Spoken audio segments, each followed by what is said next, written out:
Thank you for being here. I'm glad to be here. I have an hour to cover my life's work, so I'm going to be brief through a lot of this stuff, but I'll be hanging out and we can talk about the things that are troubling you throughout the day.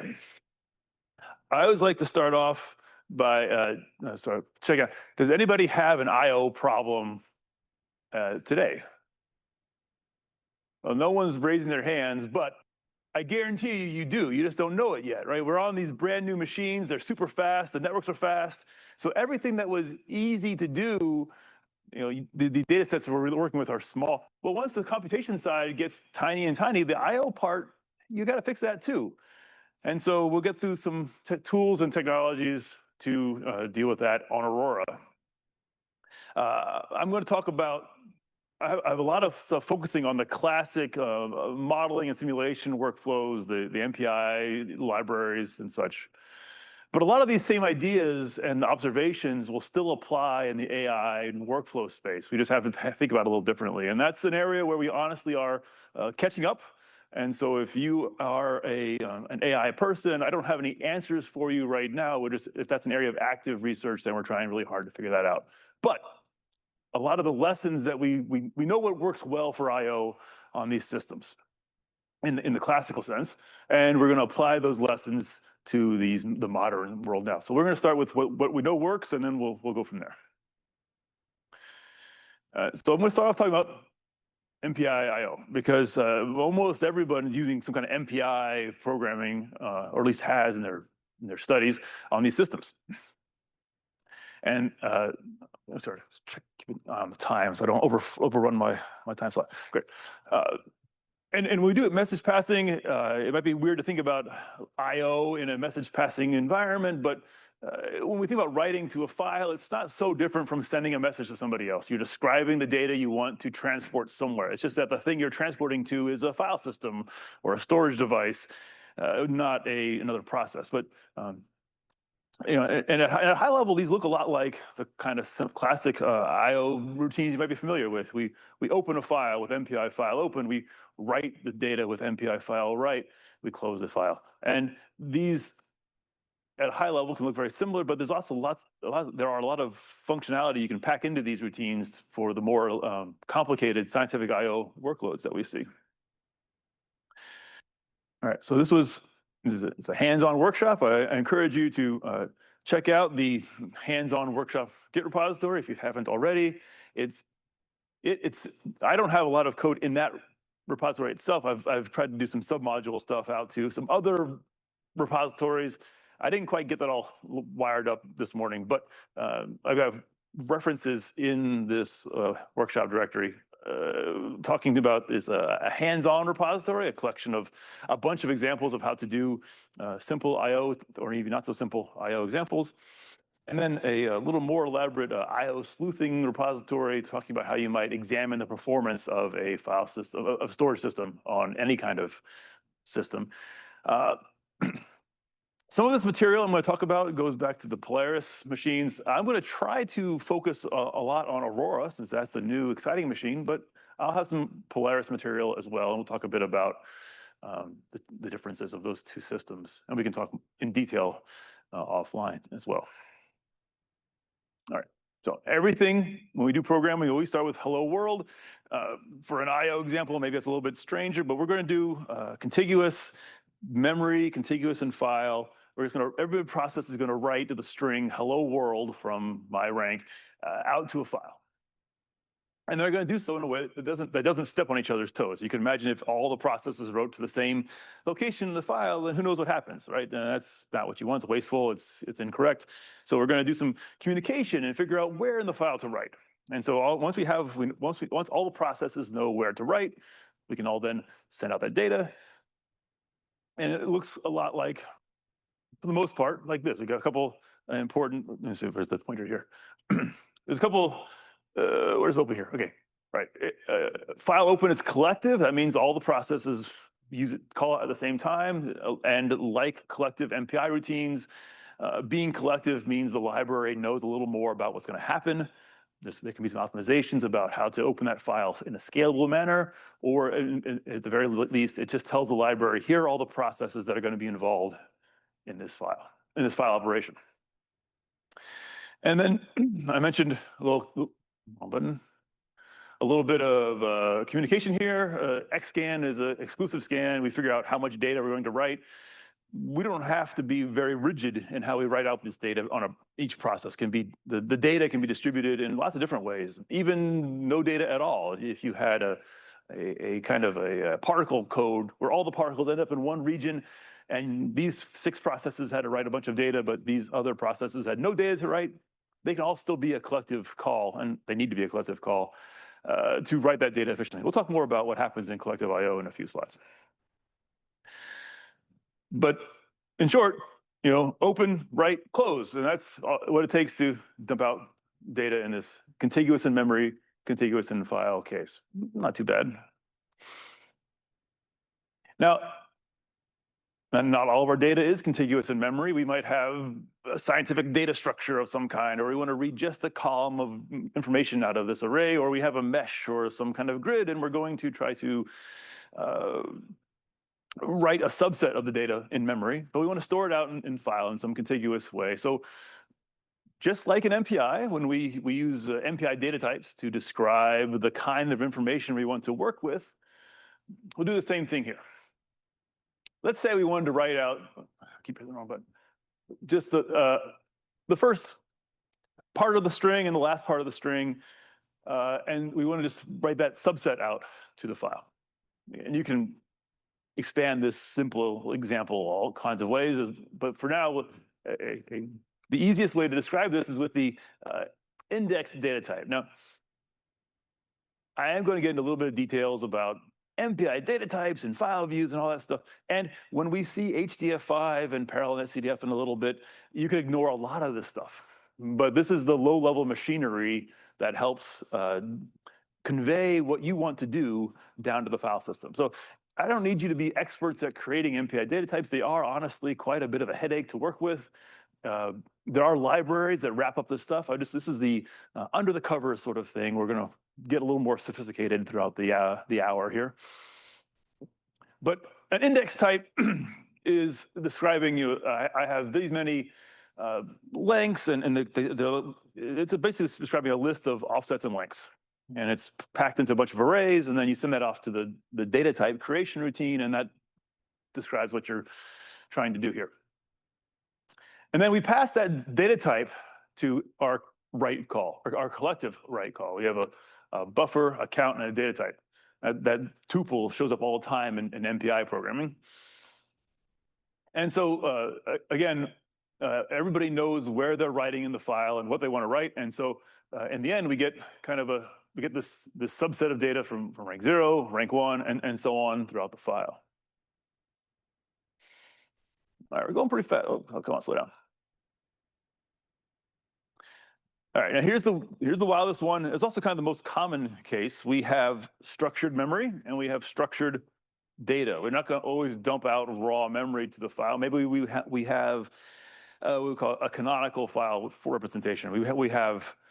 There's some layout in memory that's great for our analysis, for our simulation, but our analysis colleagues really like to have row major arrays or sorted data or whatever the case may be. You can imagine lots of ways where your consumer of data expects a certain file format, and that file format might be not exactly the same as your in-memory data structures. Again, not too big a deal. We can figure, I mean, it's a little bit of a deal because you got to do some weird stuff in the library, but we can make it happen.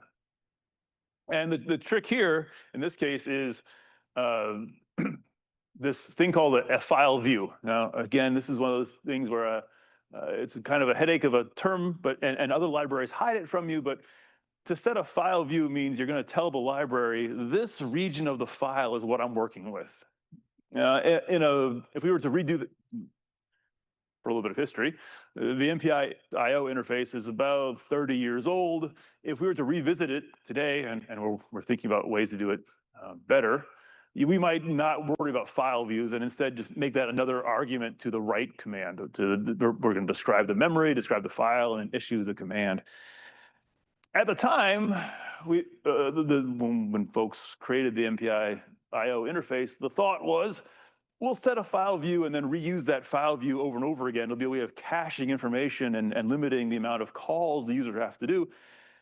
Well, in practice, everyone just ends up calling MPI file set view all the time. No caching actually happens in practice. This is one of those areas where if we go back in time and change things, we probably would, but here's the interface we have. Okay.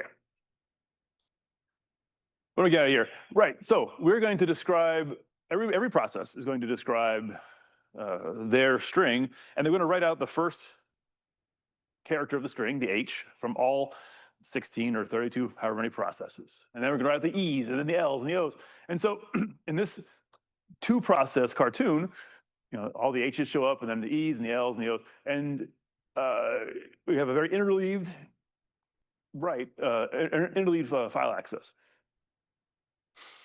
If you were to do this actually byte by byte to the file system, you'd see very poor performance. We'll get into access sizes versus performance in a little bit, but as you can imagine, just like with networking, small requests have low latency, but they have very low bandwidth because you're paying a lot of different overheads.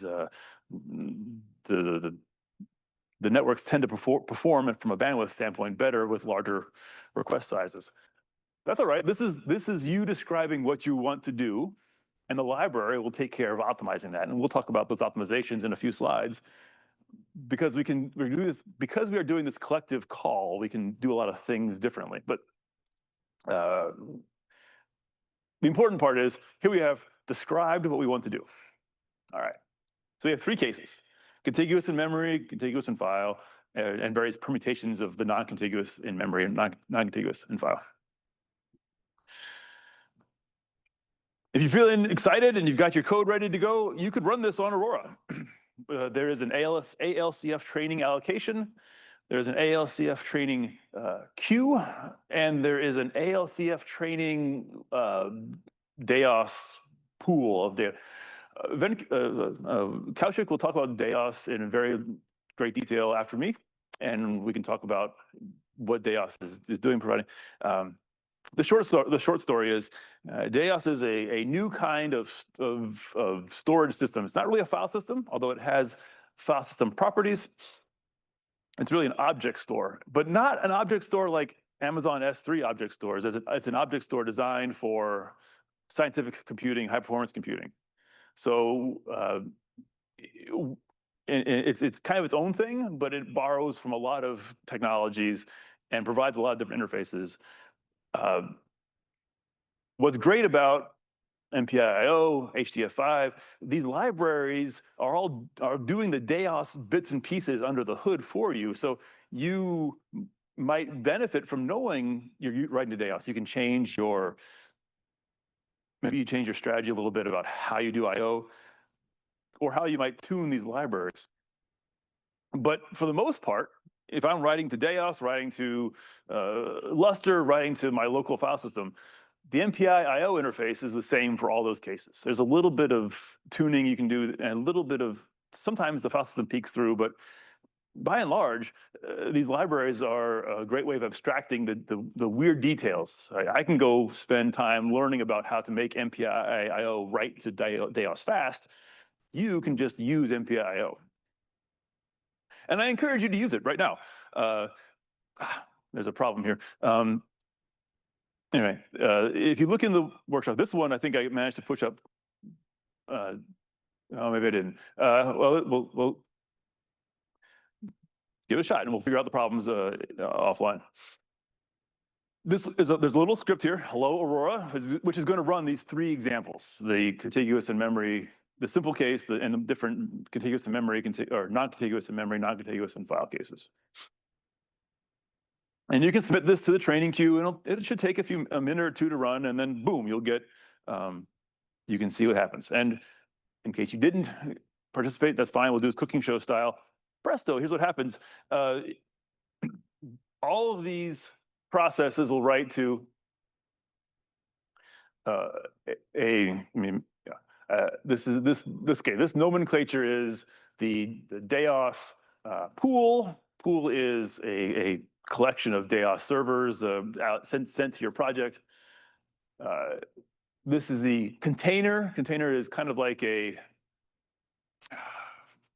not exactly a file, more like a file system for you to work with. And again, Kaushik will talk about this terminology. And then finally, this is the file. I said Deos wasn't a file system, but this is Deos providing a file system-like interface to you. So you can pretend Deos is a regular old file system, and we're going to write a file. And if you can cat these files like you do on your laptop, and you see here's our contiguous case. That's all there. Non-contiguous in memory, it's going to have kind of the same, first chunk, last chunk writes, and then the big mess that's the non-contiguous in file case. You can count those all up. There's 16 of these in the case that I ran. If you ran with more processes, you'll have more H's and E's and L's. And if you want to mount these Deos containers on your login node and play around with these files, you can see them. They are stored in this novel file system, but you can interact with them just like you would any other file system.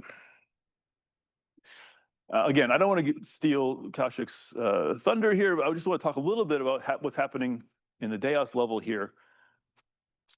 Maybe I should have started with this because we have some terminology that I forward referenced here. Again. On Aurora, we have, I don't know, 1,000 or so Deos servers.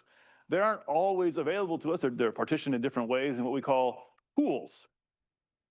And so there's a pool here for us, ALCF training. And that ALCF training pool has, I don't even know, 100 servers or so for us to play with. It's a good size. You can do a lot of stuff with this. And inside that container, you're going to make, inside that pool, you'll make different containers. Roughly speaking, one container for each application you're running or code. You wouldn't create 1,000 containers. You'll get a message from the LCF folks saying, what are you doing? You might create a handful. And inside that container, you'll make many, many objects. Some of these objects you make yourself. Yeah, I want to create some data here. If you are doing this POSIX compatibility layer, you'll have some objects that are made for you, and then here's your files. So if you were to peek at Deos and dig into the abstract, into the nuts and bolts, you'd see kind of what we call D keys. There are a bunch of different low-level ways of containing data in Deos. So these objects are all. Some of these objects are data objects. These 993 objects are the hello, the 3 different hello examples. Wrote a file to Deos, and this is that. Now, these 2 files up here are Deos's POSIX compatibility information. They contain things like like a super block in a file system would. The directory listing for the root directory and so on. Some information about the files that are contained there. And so, again, you don't need to know all this stuff. I find it very interesting to see how Deos has chosen to mimic these file systems. And in my excitement, I'm really running late on time here, so let me move a little bit faster here. I think you can go all the way to 10:30 since we start late. All right, fantastic. I've got. If you downloaded the slides from Slack, I have lots of material. I'm not going to talk to all these slides. I'm going to sort of pick and choose as we go through here, but the slides are there for reference later on.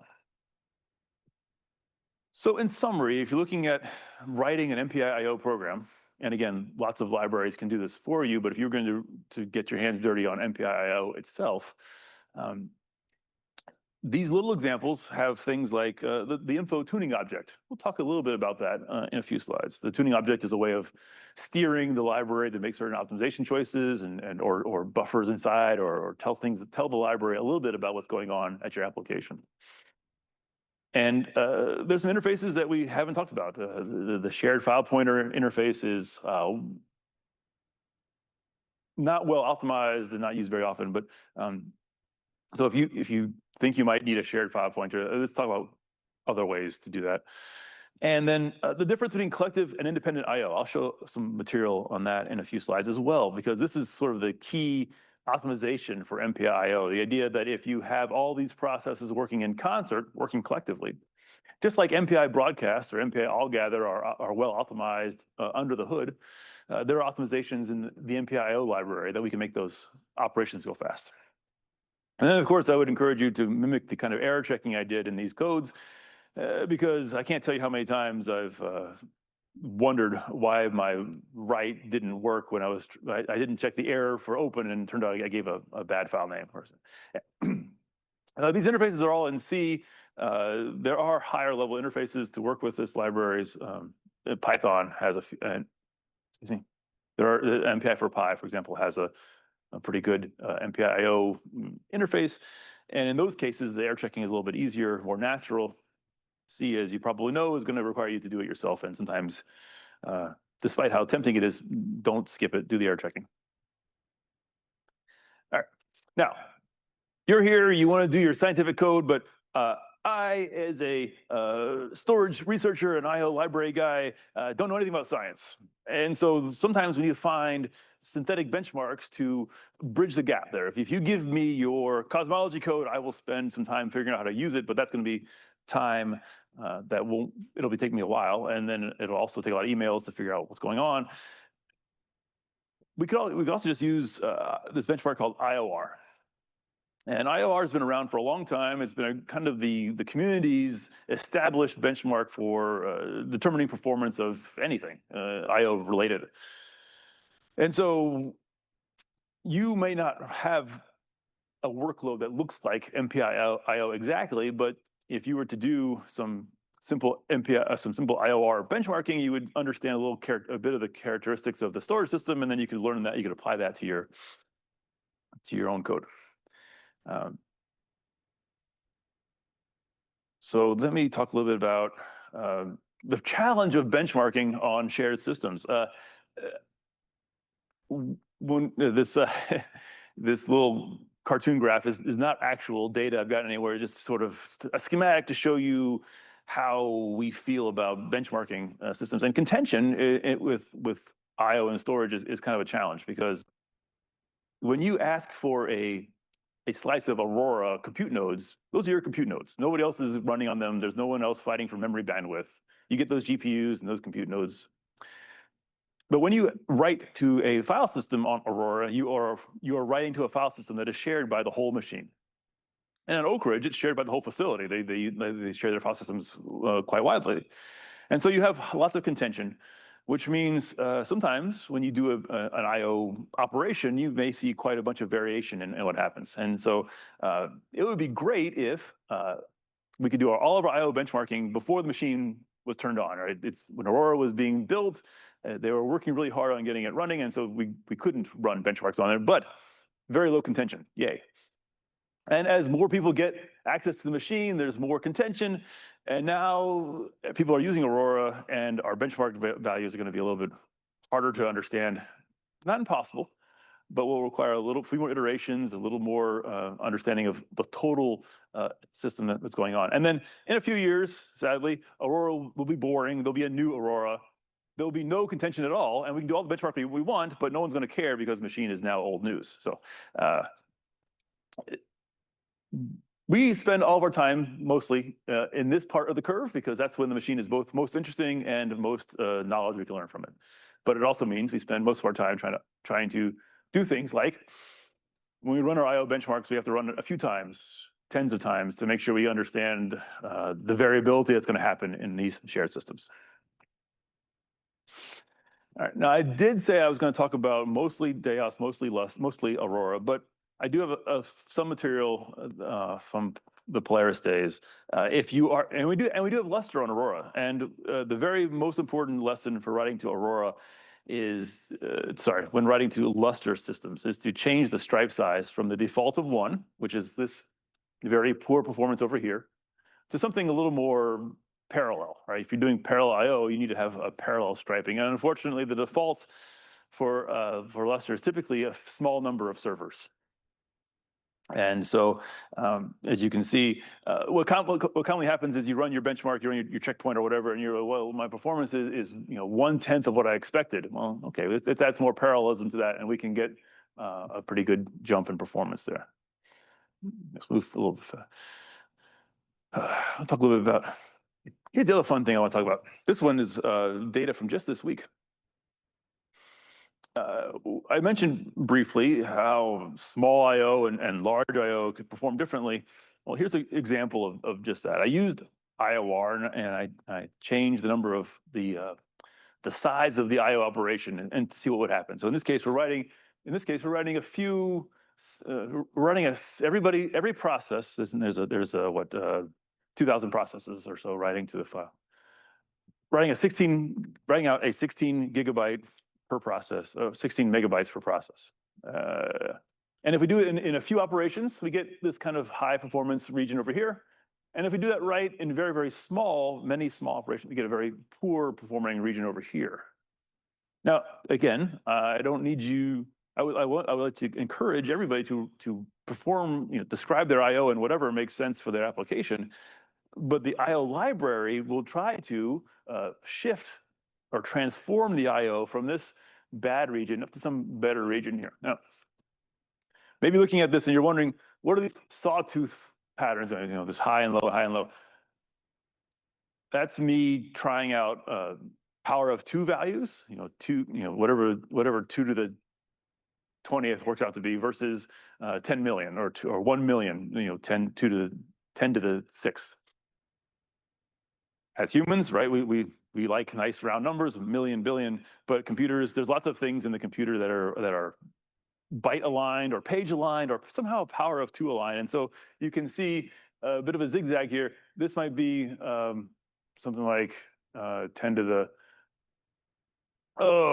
something like, probably like 40 kilobytes up here, looking pretty good. And then we get to 40,000 bytes and performance is quite bad. Now, where are these power of 2 things showing up? DAOS itself has certain error correcting or redundancy strategies. So again, Kashi will talk more about these details, but when you are doing error correcting or error catching, you have to have chunks and parity and natural sizes to do those algorithms.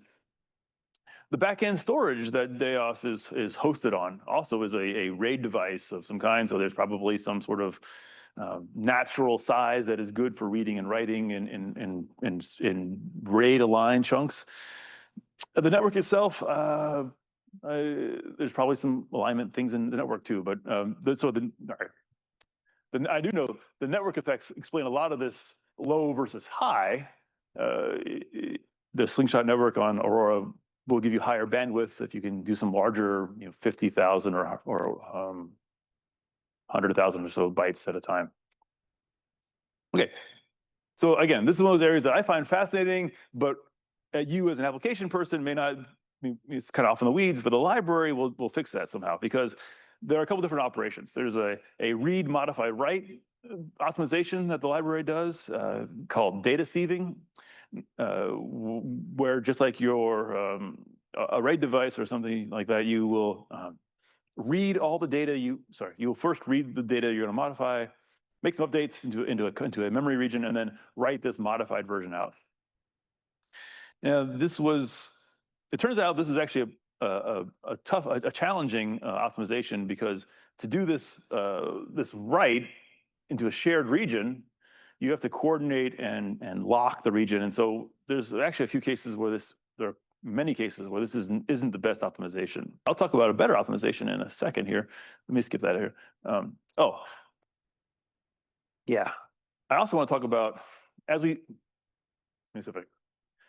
when I say better or worse or what is good or bad, it can be hard to know, how do you quantify that on your complex scientific code that's talking to this library and that library and this file system? Well, we've tried to address that with a tool called Darshan. And Darshan will link in against your code. It'll intercept your I/O calls and then collect lightweight statistics about what's happening. And then report them out in a way that we can then, after the fact, look at this log file and say, okay, your I/O behavior was like this, and maybe it'd be better if we could shift around. You called through these libraries in a certain way, and it's been very useful over the years to help us understand what applications are trying to do, and then describe the applications how they may want to change their way of using HDF5 or MPI-IO. And so as I talk through some of these examples, some of these slides, I'll bring up statistics and counters that came from Darshan logs. And the goal for Darshan and the natural thing for when you have these extra instrumentation is how much does it cost? Well, we tried to design Darshan to not cost anything at all. Now there's some cases where you can make Darshan perform poorly, but for most of the cases, we've structured the file to be we've structured the file to have different chapters or different modules that are written out to it. The kind of data we collect is bound in memory, so things like timers, counters, histograms. You have to ask Darshan for things that will grow without bound. If you want a detailed tracing of data, you can get that, but since that costs more memory and adds more overhead, you have to opt into that. And then all that, the I/O part of Darshan happens at shutdown, hopefully staying out of the way of the application. And then we've got a bunch of different post-processing tools that should help people see what's happening and be able to maybe even themselves glean information about what's happening. And while Darshan was designed as an MPI characterization tool, we have over the last few years improved it to be able to trace and report non-MPI codes as well. Again, you have to do a little bit of extra asking for that. But if you are curious about that, we can talk about how to set that up. Okay, so with that Darshan information, right, I was showing you about this data sieving optimization. I mentioned that sometimes it's not so great. Well, I made a little IOR benchmark that did a non-contiguous write, and turns out that optimization was quite bad. Here, this green line is the optimization enabled. This is time, so high is bad, low is good. It turns out just doing byte at a time would be perfectly fine. And why is that? Well, there's a couple of things here. This read, modify, write step introduced a lot of amplification of data. So you're reading the same data over and over again. The other, and then the runtime was very bad. And so let me show you a better way. There's a optimization inside MPI-IO, which ends up being kind of the core optimization for parallel CDF and HDF5 called two-phase collective buffering. And the first phase is everyone exchanges information with every other process about what they're going to write where and what memory they have with the data they want to write. Then the library shuffles all that data around in a way that is good for the file system. And I'm being kind of vague about that because what's good for Lustre is different than GPFS, is different than DEOS. But in general, there's a transparent transformation that happens to avoid all of the contention and overhead of simultaneous writes to these file systems. And because, and this can all happen because you've done a collective open, you've described it with MPI data types, and now the library can go off and make these optimizations happen.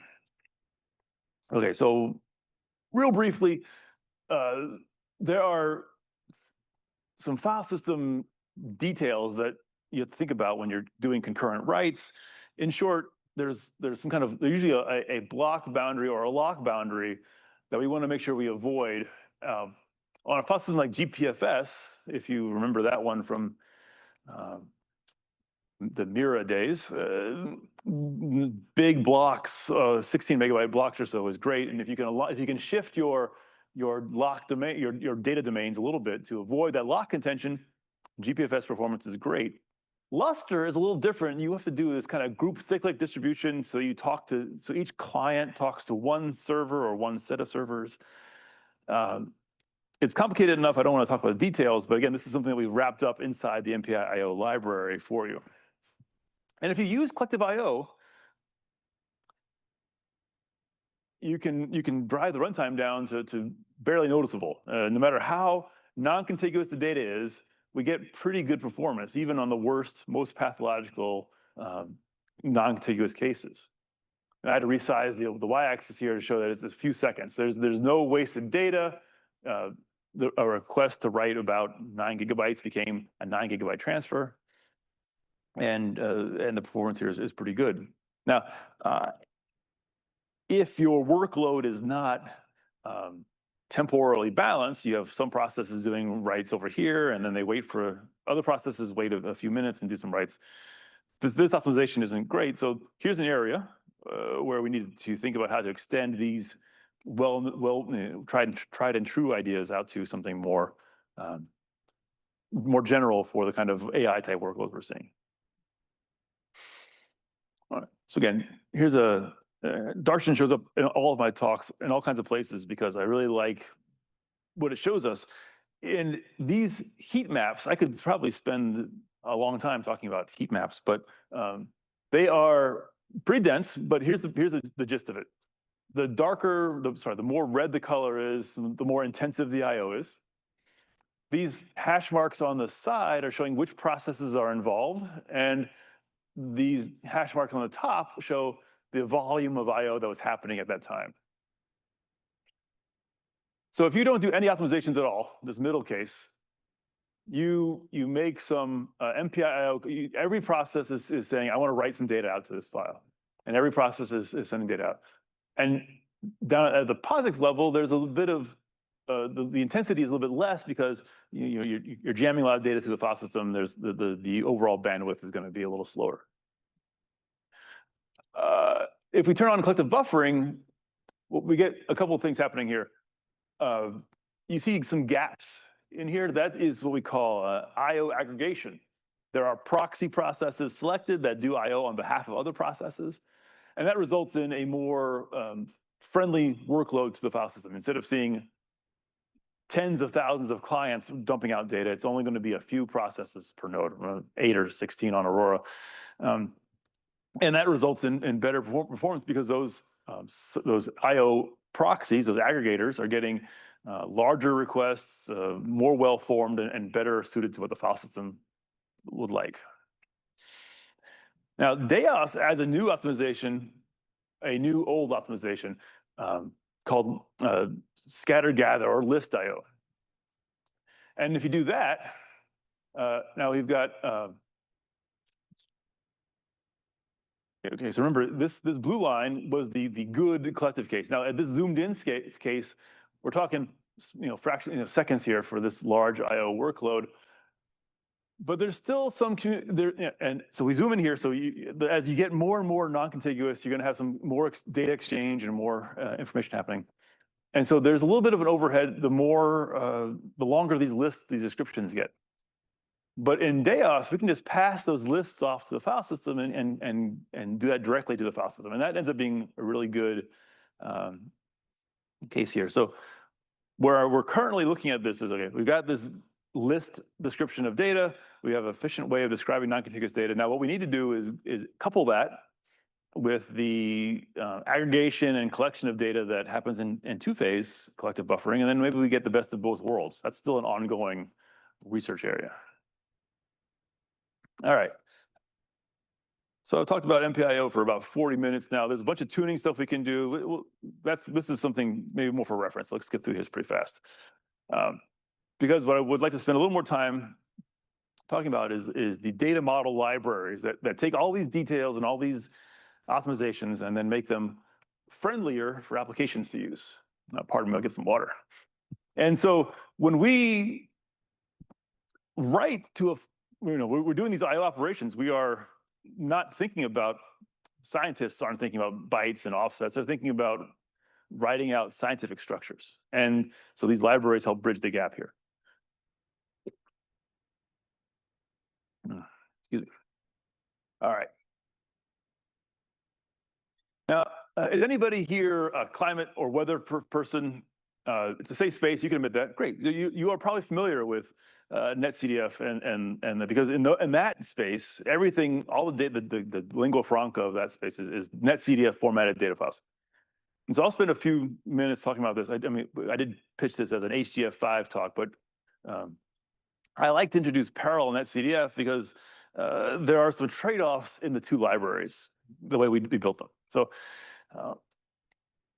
there are a couple different ways of accessing NetCDF formatted files. There's Unidata's serial netcdf from back started in the 90s, still going strong. There's the Northwestern Argonne parallel netcdf, where we took the Unidata's file format and added a netcdf-like interface on top of that. It's different. It's explicitly parallel. It looks a lot like MPI and MPI-IO. And then about the same time that we did that, Unidata combined with HDF5 and made a parallel interface to netcdf. So the space is a little bit confusing. I'm going to talk here a little bit about parallel netcdf, the Northwestern Argonne version, because that's close to my heart, but it also conveys sort of the best aspects of these I/O libraries. We take all these complex I/O things and then just package them up in what's a pretty simple interface. And so this applies to HDF5 as well. When we think about our scientific data, we're thinking about a chunk of atmosphere. It has 3 dimensions. It has a quantity of interest, or maybe a patch of the ground has barometric pressure and some geospatial information. And then when we write that out to parallel, we describe that to netcdf or parallel netcdf. We store that in a file, but that file has 2 different things in here. It has information about that you might recognize as scientific data, the name, the data type. It'll also have starting offset in the file. Where is this data located in the file? So that's hiding some details from the user. It's also storing attributes, in this case, units or temperature or pascals. And so being able to annotate the data, being able to describe the data is really helpful, because in contrast to MPI-IO, where you can do anything you like, but the MPI-IO library doesn't provide any mechanism or features for self-describing file formats. Whereas netcdf and HDF5 absolutely do. You can take these data sets, hand them off to somebody, and they can, knowing nothing at all, recreate or figure out what's going on in this file. What does it contain? Who created it? Why did they create it? What are the data? What data sets are in here? Let's go a little faster here through some of this stuff. The hello world example for parallel netcdf is going to be a little bit stranger. The code looks. How do I summarize this? Yes. So I would say the most distinctive aspect of the netcdf and parallel netcdf libraries is this data mode versus define mode. And in data mode, in define mode, you're describing what you're going to write to the file. I have this many variables, they have this shape, they have these names. Then you exit define mode and go to data mode, where you actually do the writes. And this pre-declaring of operations is a bit of can be constraining in some cases, but it gives the library all the information it needs to make this final write or this attribute update to be very efficient. So if we go off to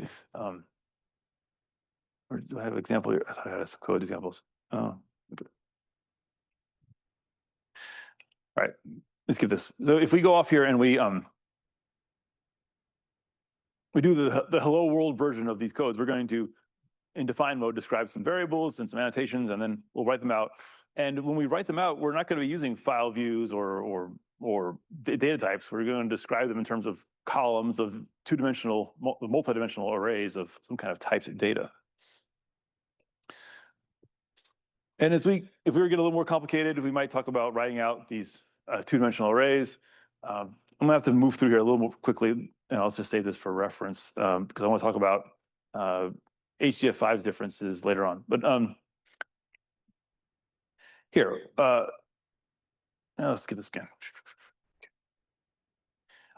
Yeah, this is one of the optimizations that I really like about parallel SDF. This idea of a write combining optimization, where now not only have you done your data mode versus define mode, but you can also tell the library, I'm going to write these 2 or 3 or 100 variables out.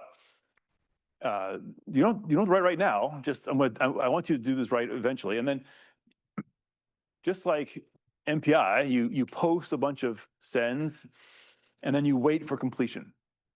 Well, this interface is doing the same thing. In this case, we'll tell the library, all right, I'm going to write out purple and gold, and then at wait all the I/O actually happens. The collective optimizations happen, the data manipulations, and that gives you a chance to really optimize performance. The story here is our friends at the Flash group were trying out parallel CDF. They wanted to checkpoint, I don't know, tens of different variables to this file. And because they are a large distributed collaboration, a self-describing file format is a great fit for them because they can generate the simulation data over on one machine, take it over to a visualization lab, or send it over to a colleague who will then create nice movies about what's happening to understand the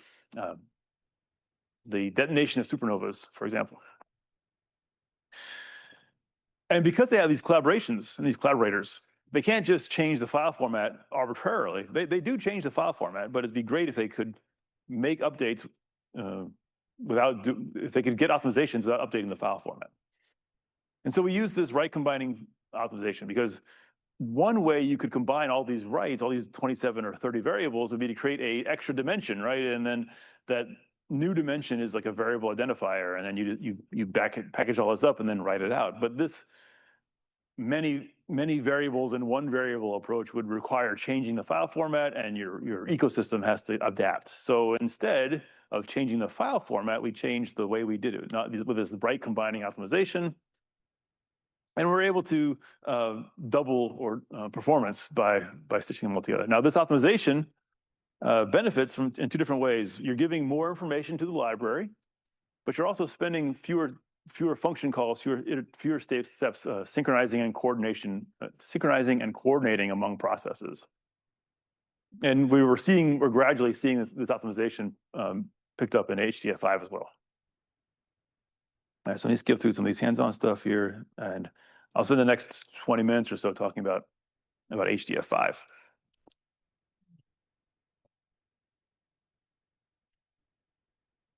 And HDF5, I haven't written HDF5. I'm more of a user of HDF5. That's more the HDF5 group down at Urbana-Champaign, and now sort of distributed a bunch of places, has been working with HDF5 for about the same time that NetCF has been around, almost 30 years. It's fun to compare these two libraries because in HDF5, there's less rigidity, there's more flexibility, but that flexibility can come at a performance cost. And I'll talk about a couple different ways we can optimize our HDF5 writes.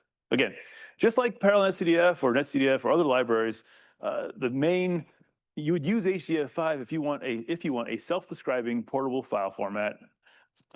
You're going to have all the classic interfaces, language interfaces that you'd like to work here. HDF5 is all over the place in a bunch of different domains, from finance to simulations. Physics uses it a lot. And even I think with a little bit of shoehorning, you get these AI workflows, these TensorFlows and PyTorch can be using HDF5 as a backend sometimes to store their different training sets. I won't get into too much of the details of how to write HDF5 code. There's a great parallel I/O tutorial about how to set up certain structures. We'll briefly talk about some, but I want to talk more about not so much coding in HDF5, but using HDF5. And so again, schematically, the H in HDF5 stands for hierarchical. And so you can think of a file system inside one of these HDF5 data sets. And so maybe you want to store your visualization products next to your simulation products. And you have it all in the same file, but you don't want to just stuff it all in the equivalent of the root file system. You make groups and directories, and you can store things in a more organized fashion. There's a couple terms that to think about. In HDF5, you have the metadata, which is going to describe the way the data is laid out. So you're going to dump out your image processing information or whatever you're storing in HDF5. That's great. But the file itself will contain information about what kind of data type is stored, how the data type was stored, a little bit about the structure of that data. It's a three-dimensional data space, and maybe you have some again, provenance information or descriptive information called attributes. And so, in this case, again, terminology, we're going to store 16-byte integers. I don't know, there's an old data set from the 90s. Sorry, 16-byte, yeah. And then it has 2 dimensions, that's called the rank, 2 dimensions, and it's 5, the number of rows, by 3, number of columns. All right. And then the important part about HDF5 is sorry, in a parallel setting, is be able to describe not just the overall way the data is stored, but a subset of data. If in this case, imagine this 1D case, you're then describing these 3 variables. We'll talk a little bit about what we call hyperslabs, of be able to pick out subsets of data. The HDF5 interface is pretty elaborate. There's, last I checked, 300 or some operations, maybe more by now. But in order to do simple HDF5 stuff, all you need is these half dozen calls. You open a file, you create a data space, and then you make up a data set inside that data space, and then you can select subsets, and then you actually do the write. And the naming convention is H5, because that's the whole, all the routines start with H5. Then there's a F for files, a S for data space, D for data sets. And so, again, this is a C interface, so you have to do manual resource cleanup. And with these few routines, you can do quite a bit of HDF5. There's more, of course, but that'll get you started. So if I was this may be hard to read from the back of the room. I'll say the important parts here are, so okay, if you're going to do the hello world example in HDF5, you're going to create the file. Great, no problem here. The important part are the property lists. We'll talk about the important property lists for collective I/O in a bit. We're going to describe a bit about what we're writing here, and then each process will select a hyperslab of that. In this case, it's just a 1D region, because everyone's going to write out hello world, and they just select that subset of that array. So again, no offsets in here. We're talking in terms of, we call offset, but we're counting elements of an array, not bytes in a file. Now, for a long time, this one slide was sort of the how do you make HDF5 go fast? And wherever you go, for a lot of cases, just turning on collective I/O was enough. And in HDF5, you can't just call the collective version. You have to set up property lists and pass things in. And that's a little bit of an overhead, but the philosophy from the HDF5 folks is, look, we have this serial interface, and we can add parallel interfaces through these property lists. The serial interface came first, the parallel feature came a little later. And so we tell the library, look, I'm going to use a file access property list, and I want you to use MPI-IO. I want you to open this file collectively. I want you, when we create the file, we're going to pass that property list in there, and then it will be set. Then the other big optimization is to tell how you want to transfer the data, and that's what a data transfer property, DX, data transfer property list. In this case, we tell it, hey, please use collective MPI-IO. And so once you just describe your regions with a hyperslab, and then you tell it to do collective I/O, you can get pretty decent performance out of HDF5. Now, if you don't do those things, you're going to be using independent I/O, and for some cases that might be okay, but for other cases that'll be pretty poor performing. And so again, talking a lot about property lists, I think this is a fun example here. In HDF5, like I said, the file format is very in parallel in etcdf, the file format is sort of here's some data, here's some data, and there's a little bit of header information so that you can say the 6th variable starts at offset whatever. HDF5 doesn't have quite the same rigid file format. As you are writing out the file, it updates these internal data structures. There's sort of like a it's, again, a lot like a file system. And so if we do independent updates to the files, we're going to see lots of little, we're going to see lots of updates here, not just data updates, but meta updates to the data structures in HDF5 itself. So if we, oh no. All right, I ran out of battery. Great. We're going to old style. I'm going to chalkboard style, which is fine. Right. So as you are probably looking at the notes online, that's fine. I'll talk through 2 points and then I'll stop. Being able to set the collective metadata is a relatively new feature, but it greatly reduces the number of operations that are happening to the file system, not just from your own data, but as the library, HDF5 library updates. Now, the other point I want to make is I talk a lot about HDF5.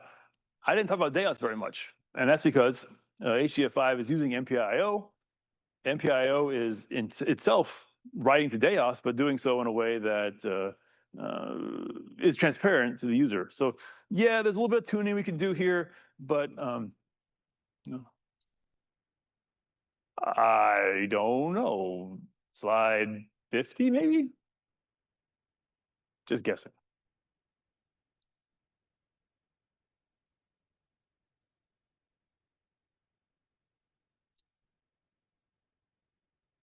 A little more.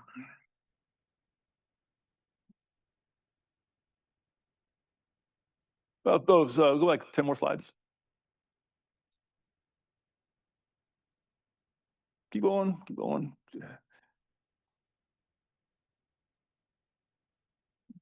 Yeah, let's go back. Okay, let's go back. That's perfect. Okay, so here, and we're talking about these.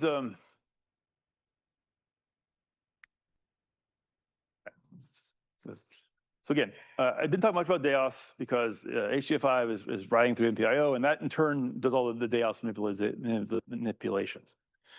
Okay, great. So big software stack, complicated libraries on top of libraries, on top of file systems. What's going on? Well, here we can use Darshan to generate some information about what's happening. And here's a simple benchmark, a simple HDF5 example where we compare independent I/O on top with collective I/O on the bottom. And this data came from. Okay, first you're probably wondering, what's this giant orange region here?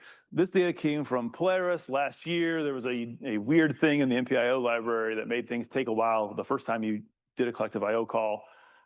Ignore that for now, we fixed it, and it's Polaris. The important part is looking at this region here, how what becomes a whole bunch of MPI-IO calls in either case, whether you're doing independent or collective I/O, turns into a much smaller number of I/O operations. And again, this is going through, this is an HDF5 case, but since MPI-IO is doing all the work, we can look at the MPI-IO and POSIX I/O heat maps. If this was an Aurora, there's an equivalent one for DAOS, but we can use this for now. The two optimizations are these aggregations, like we saw in the MPI-IO case, and then these are different rounds of I/O because they are doing some memory management and buffering. All right, yeah, so next slide, please. Like I mentioned, there are a few interfaces to HDF5 beyond the classic C cases. Pi, H5Pi, is that available in Aurora? That might require a little extra installations, but it works really well with NumPy and MPI for Pi. And then there are some C++ interfaces that wrap up some of the concepts into more object-oriented type programming.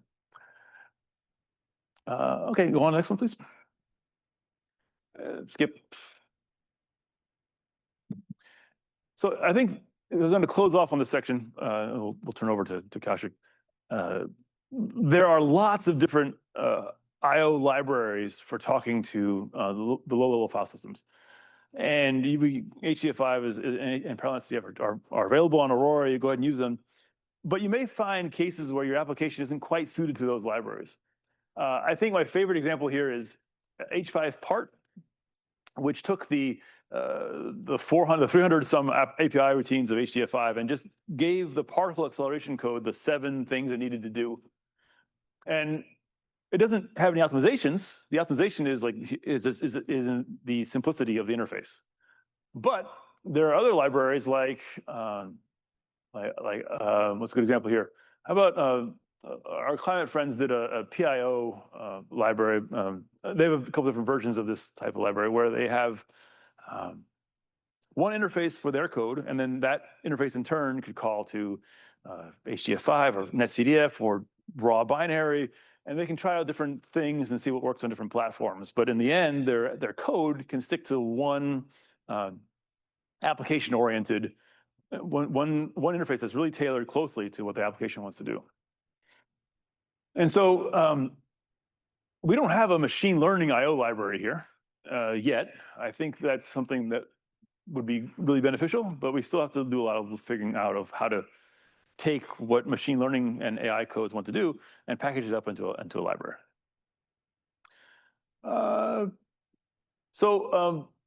Yeah, I think that's about it from my talk. Again, there are a lot of resources, both at this GitHub project and in the and submodules attached to it. And I will push up some new updates to that throughout the day. And I'll be hanging out at table 2, I guess, if you have any specific questions you'd like to talk about for I/O. But until then, I'm going to turn over to Kaushik, who will talk a lot more about DAOS details.